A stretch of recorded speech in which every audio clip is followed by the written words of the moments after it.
রাসূল সাল্লাল্লাহু আলাইহি ওয়াসাল্লাম এর জীবনে মিরাজ হাদিস 5488 কাতাদা আনাস ইবনে মালিক রাদিয়াল্লাহু আনহু থেকে বর্ণিত। তিনি হযরত মালিক ইবনে সাআসা রাদিয়াল্লাহু আনহু থেকে বর্ণনা করেন, আল্লাহর নবী রাসূল সাল্লাল্লাহু আলাইহি ওয়াসাল্লামকে যে রাতে মিরাজ আকাশ ভ্রমণ করানো হয়েছিল, সেই রাতে বর্ণনা প্রসঙ্গে তিনি তাদের সাহাবীদেরকে বলেছেন, একদা আমি কাবার হাতিম অংশে কাত হয়ে শুয়েছিলাম। রাবী কাতাহ কখনো কখনো হাতিমের স্থলে হিজর শব্দ বলেছে, বস্তুত উভয়টি একই স্থানের নাম। এমন সময় হঠাৎ একজন আগন্তুক আমার কাছে এলেন। তিনি এ স্থান থেকে এ স্থান পর্যন্ত ছিঁড়ে ফেললেন, অর্থাৎ হলকুমের নিম্নভাগ থেকে নাভির পর্যন্ত দীর্ঘ বিদীর্ণ করলেন। তারপর তিনি আমার কলব বের করলেন। তারপর ঈমান পরিপূর্ণ একটি স্বর্ণের তালা আমার কাছে আনা হলো। এরপর আমার কলব পরিষ্কার করা হলো। তারপর তাকে ঈমান পরিপূর্ণ করে আবার পূর্বের জায়গায় রাখা হলো।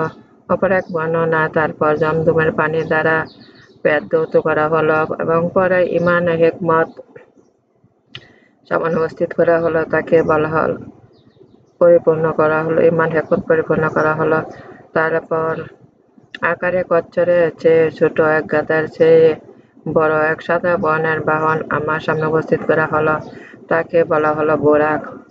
এর দৃষ্টি যত দূর যেত সেখানে এটা পা রাখত, অর্থাৎ এর পথ অতিক্রম বেগে ছিল দৃষ্টি শক্তির অতিবেগের সমান। রাসূল সাল্লাল্লাহু আলাইহি ওয়াসাল্লাম বলেন, তারপর আমাকে ওর উপরে আরোহণ করানো হলো। এবার হযরত জিবরাইল আলাইহিস সালাম আমাকে সঙ্গে নিয়ে ঊর্ধ্ব লোকে রওনা হলেন এবং প্রথম আসমানে পৌঁছানোর দরজা খুলতে বললেন। জিজ্ঞেস করা হলো, আপনি কে? বললেন যে আমি জিবরাইল।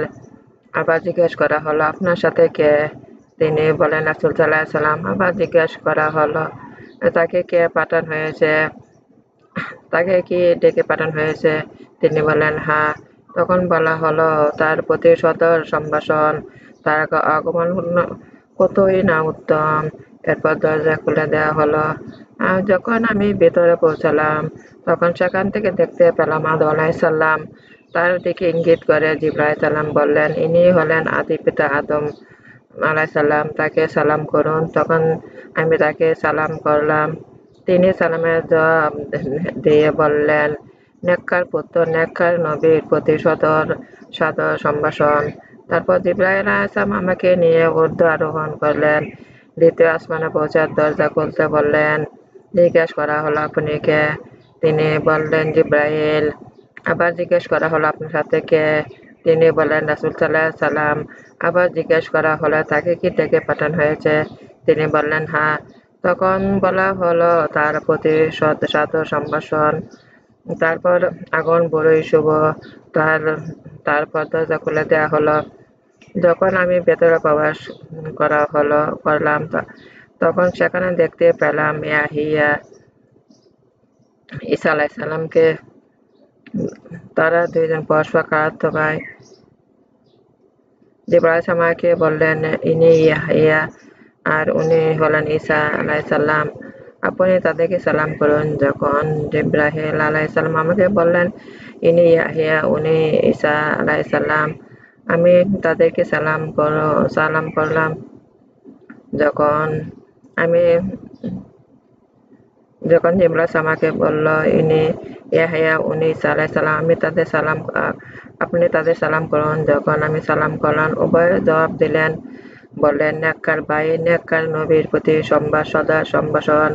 তারপর হযরত জিবরাইল আমাকে নিয়ে তৃতীয় আসমানে উঠলেন। দরজা খুলে দিতে বললেন। জিজ্ঞেস করা হলো, আপনি কে? তিনি বলেন, জিবরাইল সালাম। আবার জিজ্ঞেস করা হলো, আপনার সাথে কে?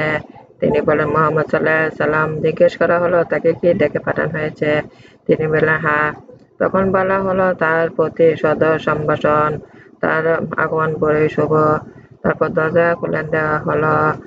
ভিতরে ঢুকে আমি সেখানে থেকে ইউসুফ আলাইহিস সালামকে দেখতে পেলাম। হযরত ইব্রাহিম আলাইহিস সালাম বললেন, ইনি হলেন হযরত ইউসুফ আলাইহিস সালাম, তাকে সালাম করুন। তখন তাকে সালাম করলাম। তিনি সালামের জবাব দিলেন। জবাব দিয়ে বললেন, নেককার ভাই নেককার নবীর প্রতি সাদর সম্ভাষণ। তারপর হযরত জিবরাইল সালামকে নিয়ে ঊর্ধ্ব লোকে রওনা হলেন। চতুর্থ আসমানে এক দরজা খুলতে বললেন। জিজ্ঞেস করা হলো, আপনি কে? তিনি বললেন, জিবরাইল সালাম। আবার জিজ্ঞেস করা হলো, আপনার সাথে আর কে? তিনি বললেন, রাসূল সাল্লাল্লাহু আলাইহি সাল্লাম। আবার জিজ্ঞেস করা হলো, তাকে কি ডেকে পাঠানো হয়েছে?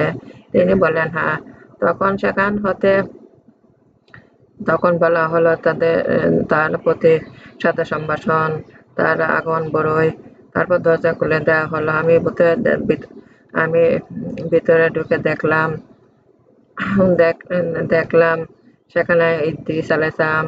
ইব্রাহিম সালাম বললেন, ইনি ইদ্রিস আলাইহিস সালাম, তাকে সালাম করুন। আমি তাকে সালাম করলাম। তারপর তিনি জবাবে বললেন, নেককার ভাই নেককার নবীর প্রতি সাদর সম্ভাষণ। তারপর ইব্রাহিম সালামের সাথে ঊর্ধ্ব আরোহণ করলেন। পঞ্চম আকাশের দরজা খুলে দিতে বললেন। জিজ্ঞেস করা হলো, আপনি কে? তিনি বললেন, জিবরাইল সালাম। আবার জিজ্ঞেস করা হলো, আপনার সাথে কে?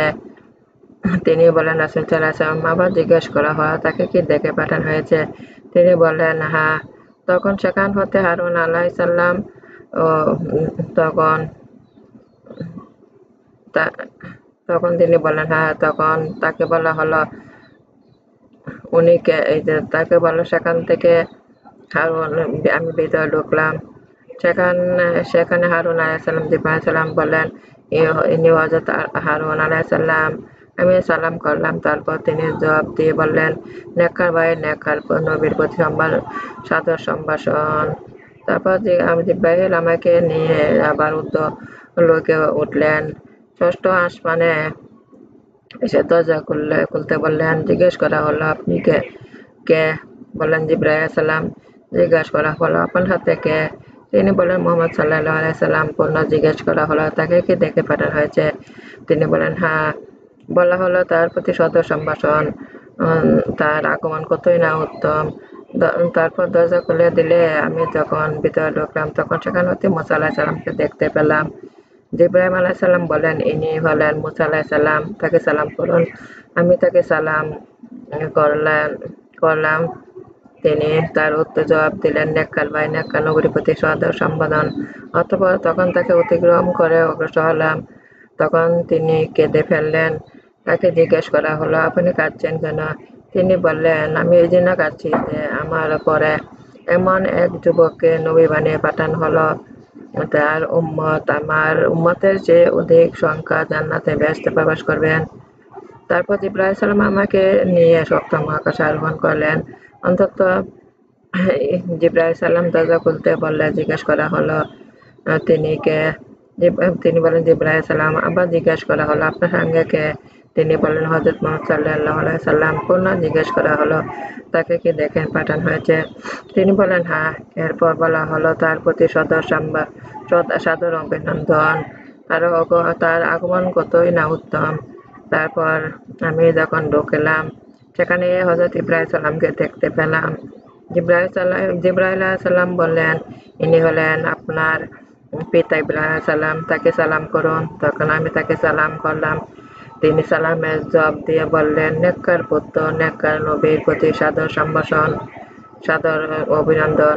তারপর আমাকে সিদরাতুল মুনতাহা পর্যন্ত পাঠানো হলো। আমি দেখতে পেলাম এর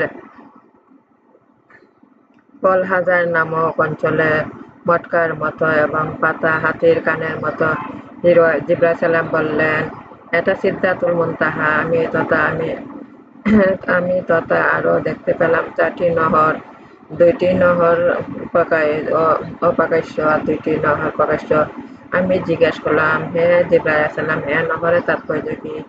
তিনি বললেন, অপ্রকাশ্য 2টি হলো জান্নাতে প্রবাহিত 2টি নহর, আর অপ্রকাশ্য 2টি হলো মিশরের নীল নদ এবং এই যে ইরাকের ফোরাত নদী।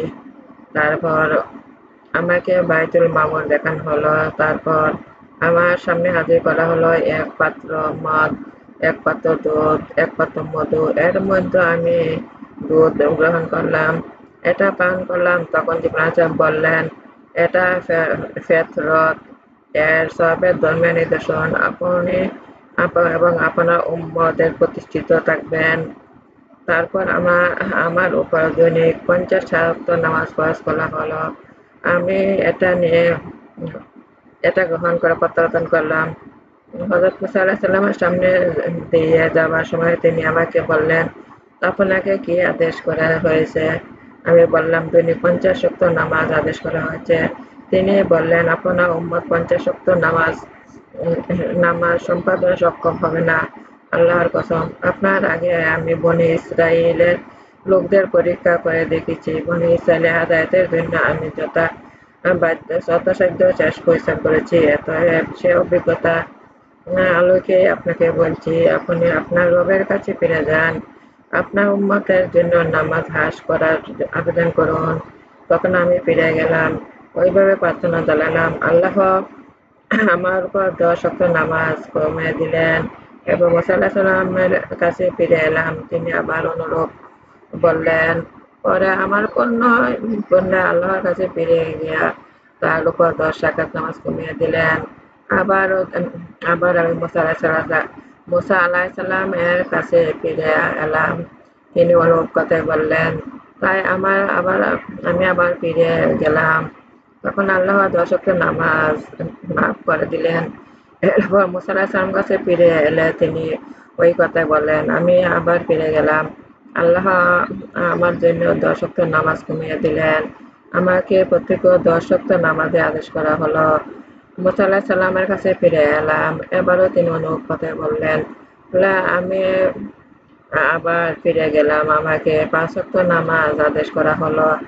আমি মুসা আলাইহিস সালামের কাছে ফিরে এলাম। তিনি জিজ্ঞেস করলেন, আপনার সর্বশেষ কি করতে আদেশ করা হলো? আমি বললাম, আমাকে দৈনিক 5 ওয়াক্ত নামাজে আদেশ করা হলো। তিনি বলেন, আপনার উম্মত প্রত্যেক 5 ওয়াক্ত নামাজ সমাপনে সক্ষম হবে না। আপনার আগে আমি বনী ইসরাইলের লোকদের বিশেষভাবে পরীক্ষা করে দেখেছি। বনী ইসরাইলের হেদায়েতের জন্য যথাসাধ্য চেষ্টা করেছি, কষ্ট স্বীকার করেছি। তাই আপনি আপনার রবের কাছে ফিরে যান। আপনার অধিকার প্রার্থনা জানিয়ে যে প্রার্থনা জানাতে আমি লজ্জাবোধ করছি, বরং আমি আল্লাহর নির্দেশের উপর সন্তুষ্ট এবং আমি আমার উম্মতের ব্যাপারে আল্লাহর উপর শপথ করেছি। রাসূল সাল্লাল্লাহু আলাইহি ওয়াসাল্লাম বলেন, আমি মুসা আলাইহিস সালামকে পার হয়ে সামনে অগ্রসর হলাম। তখন আল্লাহর পক্ষ হতে ঘোষণা করলেন, আমার অবশ্যই পালনীয় আদেশটি আমি জারি করে দিলাম এবং আমার বান্দাদের জন্য সহজ করে দিলাম। বুখারী ও মুসলিম।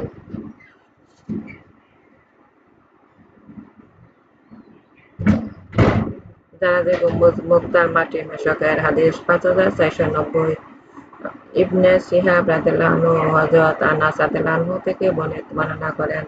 তিনি বলেন, আবু যর বর্ণনা করতেন, রাসূল সাল্লাল্লাহু আলাইহি ওয়াসাল্লাম বলেছেন, আমি মক্কা থাকাকালীন এক রাতে এক ঘরের ছাদ বিদীর্ণ করা হলো। জিবরাইল আলাইহিস সালাম আগমন করলেন। এরপর আমার বক্ষ বিদীর্ণ করা হলো। তারপর এক জমজমের পানি দিয়ে ধৌত করলেন। তারপর আমার জ্ঞান ঈমান পরিপূর্ণ একটি শূন্য পাত্র আনিয়ে তাকে বুকের মধ্যে ঢেলে দিলেন। তারপর একে বন্ধ করে দিলেন। তারপর তিনি জিবরাইল আমার হাত ধরে আমাকে আকাশের দিকে নিয়ে গেলেন। যখন প্রথম আকাশ উপনীত হলাম, তখন জিবরাইল সালাম আসমানের দিকে নিয়ে সারথীকে বললেন, দরজা খোলো। সে বলল, আপনি কে? তিনি বললেন, সে আমি জিবরাইল। সে বলল, আপনার সঙ্গে কে? তিনি বললেন, হ্যাঁ, আমার সাথে মুহাম্মদ সাল্লাল্লাহু আলাইহি ওয়াসাল্লাম। সে বলল, তাকে কি ডাকা হয়েছে? তিনি বললেন, হ্যাঁ। তারপর সে খুলল। তখন আমরা আসমানের আরোহণ করে দেখলাম, তথা এক ব্যক্তি বসে আছেন। তার সামনে মানবাকৃতি, তার বাম পাশেও মানবাকৃতি। তিনি ডান দিকে তাকালে হাসলেন এবং যখন বাম দিকে তাকান তখন কাঁদেন। তিনি বলেন, খুশ-আমদেদ নেককার নবী, হে পুণ্যবান সন্তান। আমি জিবরাইল আলাইহিস সালামকে বলি, ইনি কে? বললেন, ইনি হযরত আদম আলাইহিস সালাম। ডানে বামে তার সন্তান রূপ সমূহ। ডান দিকে এগুলো বেহেশতি, বাম দিকে এগুলো দোজখী। এজন্য তিনি যখন ডান দিকে তাকান তখন হাসেন। আর যখন বাম দিকে তাকান তখন কাঁদেন। তারপর তিনি আমাকে নিয়ে দ্বিতীয় আসমানে উঠলেন। দ্বাররক্ষী বললেন, দরজা খোলো। তখন সে দ্বাররক্ষী এনে জিজ্ঞেস করলেন, আসমানে দিকে উঠালেন। দ্বাররক্ষীকে বললেন, দরজা খোলো। তখন সে দ্বাররক্ষী এনে জিজ্ঞেস করলেন, তারপর দরজা খোলো। হযরত আনাস রাদিয়াল্লাহু আনহু বর্ণনাকারী হযরত আবু যর রাদিয়াল্লাহু আনহু বলেছেন, রাসূল সাল্লাল্লাহু আলাইহি ওয়াসাল্লাম আসমানসমূহ হযরত আদম, হযরত ইদ্রিস আলাইহিস সালাম, হযরত মূসা আলাইহিস সালাম, হযরত ঈসা আলাইহিস সালাম, হযরত ইব্রাহিম ইসলামকে দেখতে পেয়েছেন, কিন্তু তিনি আবু যর তাদের অবস্থান কথা নির্দিষ্ট বলেননি। শুধু এটুকু বর্ণনা করেছেন যে রাসূল সাল্লাল্লাহু আলাইহি ওয়াসাল্লাম হযরত আল্লাহ সাল্লামকে প্রথম আকাশে, হযরত ইব্রাহিম আলাইহিস সালামকে ষষ্ঠ আসমানে পেয়েছিলেন। ইবনে শিহাব বলেন, ইবনে হাজম আমাকে বলেছেন যে ইবনে আব্বাস, আমি আবু সাবরাহ আনসারী তারা উভয় বলতেন, রাসূল সাল্লাল্লাহু আলাইহি ওয়াসাল্লাম বলেছেন, তারপর আমাকে উর্ধ্ব আলোকে নিয়ে যাওয়া হলো। আমি এক সমতল স্থানে পৌঁছালাম, তথা আমি কলমের লেখা শব্দ শুনতে পাইলাম। ইবনে হাজম ও আনাস রাদিয়াল্লাহু আনহু বলেন, রাসূল সাল্লাল্লাহু আলাইহি ওয়াসাল্লাম বলেছেন, তখন মহান আল্লাহ আমার উম্মতের উপর 50 রাকাত নামাজ ফরজ করা হলো। আমি এটা নিয়ে প্রত্যাবর্তন করলাম। যখন মুসা আলাইহিস সালামের কাছে পৌঁছালাম, তখন তিনি জিজ্ঞেস করলেন, আপনার উম্মতের কি নিয়ে প্রত্যাবর্তন করলেন? যখন মুসা আলাইহিস সালামের কাছে পৌঁছালাম, তখন বললেন, জিজ্ঞেস করলেন, আপনার উম্মতের জন্য আল্লাহ কি ফরজ করেছেন? আমি বললাম, 50 ওয়াক্ত নামাজ ফরজ করেছেন। তিনি বলেন, আপনার রবের কাছে ফিরে যান, কেননা আপনার উম্মত এত নামাজ আদায় করতে সক্ষম হবে না। তারপর মুসা আলাইহিস সালামের কাছে আমাকে ফেরত পাঠালেন। সুতরাং আমি আবার রবের কাছে গেলাম। ফলে আল্লাহ কিছু অংশ কমিয়ে দিলেন। তারপর পুনরায় মুসা আলাইহিস সালামের কাছে ফিরে আসলাম।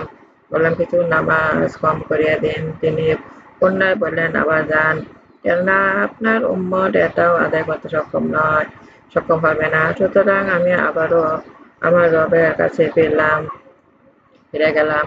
আল্লাহ আবার কিছু নামাজ মাফ করে দিলেন। আমি পুনরায় মুসা আলাইহিস সালামের কাছে ফিরে এলে তিনি আবার বললেন, যান, কিছু নামাজ কাজ করে আনুন, কারণ আপনার উম্মত এটা আদায় করতে সক্ষম হবে না। সুতরাং আমি পুনরায় আমার রবের কাছে গেলাম। এবার আল্লাহ বললেন, 5 ওয়াক্ত নামাজ ফরজ, আর ইয়া মূলত সবের দিক দিয়ে 50 নামাজের সমান। আমার কথা পরিবর্তন হয় না। তার ফলে আমি হযরত মুসা আলাইহিস সালাম এর কাছে ফিরে এলাম। তিনি বললেন, আবার আপনি রবের কাছে যান। আমি আবার বললাম, আমার রবের কাছে যেতে আমি লজ্জা বোধ করছি। তারপর জিবরাইল আলাইহিস সালাম আমাকে নিয়ে রওনা হলেন, সিদরাতুল মুনতাহা পৌঁছালেন। উক্ত বৃক্ষটিকে বিভিন্ন রঙের দেখে ফেলল। প্রত্যেক পক্ষে এটা কি তা আমি জানি না। তারপর আমাকে জান্নাতে প্রবেশ করানো হলো। দেখতে পেলাম এতে মুক্তার গম্বুজ সমূহ আর মেশক এবং এর মাটি মেশক বুখারী ও মুসলিম। সিদরাতুল মুনতাহা, হাদিস 5492। হযরত আব্দুল্লাহ ইবনে মাসউদ রাদিয়াল্লাহু আনহু বলেন, সে রাতে রাসূল সাল্লাল্লাহু আলাইহি ওয়াসাল্লাম কে ভ্রমণ করানো হলো, তাকে সিদরাতুল মুনতাহা পৌঁছানো হয়েছে, আর তা ষষ্ঠ আসমানে অবস্থিত। একে সিদরাতুল মুনতাহা এজন্য বলা হয় যে ভূপৃষ্ঠে যা কিছু ঊর্ধ্ব জগতে উপস্থিত এটাই শেষ সীমানা। সেখান থেকে কোনো মাধ্যম ছাড়া উপরে উঠান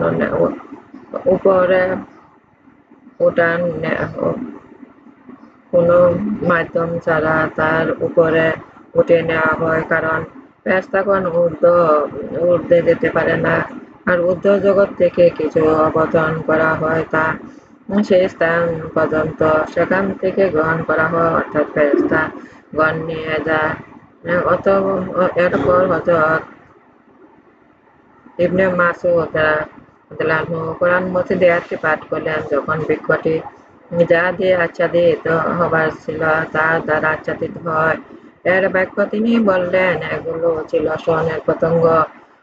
তারপর ইবনে মাসউদ রাদিয়াল্লাহু আনহু বলেন, মাঝে রাতে রাসূল সাল্লাল্লাহু আলাইহি ওয়াসাল্লাম তিনটি জিনিস প্রদান করা হয়েছে: ৫ ওয়াক্ত নামাজ, ২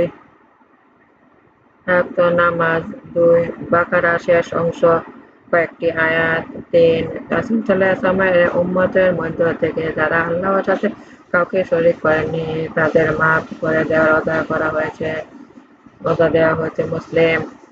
বাইতুল মুকাদ্দাস এর সম্মুখে অবস্থিত। হাদিস ৫,৪৯৩। হযরত জাবির রাদিয়াল্লাহু আনহু থেকে বর্ণিত, তিনি রাসূল সাল্লাল্লাহু আলাইহি ওয়াসাল্লামকে বলতে শুনেছেন, মিরাজের ব্যাপারে কুরাইশরা যখন আমাকে মিথ্যা প্রতিপন্ন করার চেষ্টা করল, তখন আমি কাবা গৃহে হাতিমে দাঁড়ালাম। তখন আল্লাহ তাআলা বাইতুল মুকাদ্দাস মসজিদখানা আমার সামনে তুলে ধরলেন। ফলে আমি বাইতুল মুকাদ্দাসের দিকে তাকিয়ে এর চিহ্ন নিদর্শন তাদেরকে বলে দিতে থাকলাম। বুখারী মুসলিম। আল্লাহ স্বয়ং আল্লাহ মহান। হাদিস ৫,৪৯৪। হযরত আনাস ইবনে মালিক রাদিয়াল্লাহু আনহু থেকে বর্ণিত, হযরত আবু বকর সিদ্দিক রাদিয়াল্লাহু আনহু বলেছেন, হিজরতের সময় আমি আমাদের মাথার উপর মুশরিকদের পা দেখতে পেলাম। যখন আমরা সওয়ার গুহায় ছিলাম, তখন আমি বললাম, হে রাসূল সাল্লাল্লাহু আলাইহি ওয়াসাল্লাম, তাদের কেউ নিজের পায়ের দিকে তাকায়, তবে সে আমাদের দেখে ফেলবে। তখন রাসূল সাল্লাল্লাহু আলাইহি ওয়াসাল্লাম বললেন, হে আবু বকর, তুমি এমন ২ ব্যক্তির সম্পর্কে কি ধারণা পোষণ করো, যাদের তৃতীয়জন হলেন স্বয়ং আল্লাহ। বুখারী ও মুসলিম। কারণ নামাজ আমার অবসর, আমার জীবনে আমার সকাল আল্লাহর সত্য সহপান করেছি। হে আমার মোহাম্মদ, আল্লাহর আনুগত্য বানান, রাসূলের আনুগত্য বানান, আল্লাহর উপদেশ পালন করতে শক্তি দান করুন, দুনিয়া ক্ষেত্রে কল্যাণ দান করুন, দুর্যোগের অগ্নিহীন আমাকে রক্ষা করুন। আমার প্রিয় নবী হযরত মুহাম্মদ সাল্লাল্লাহু আলাইহি ওয়াসাল্লামের রাসূল আমার জীবনের গুনাহ ক্ষমা করুন। আল্লাহ আমার অবলম্বন, আল্লাহ আমার অবলম্বন, আল্লাহ আমার অবলম্বন, আল্লাহ আমার অভিভাবক, আল্লাহ আমার অভিভাবক, আল্লাহ আমার অভিভাবক। আমার ভিডিওগুলো আপনি একটু বেশি করে শেয়ার করুন, বেশি করে সাবস্ক্রাইব করুন।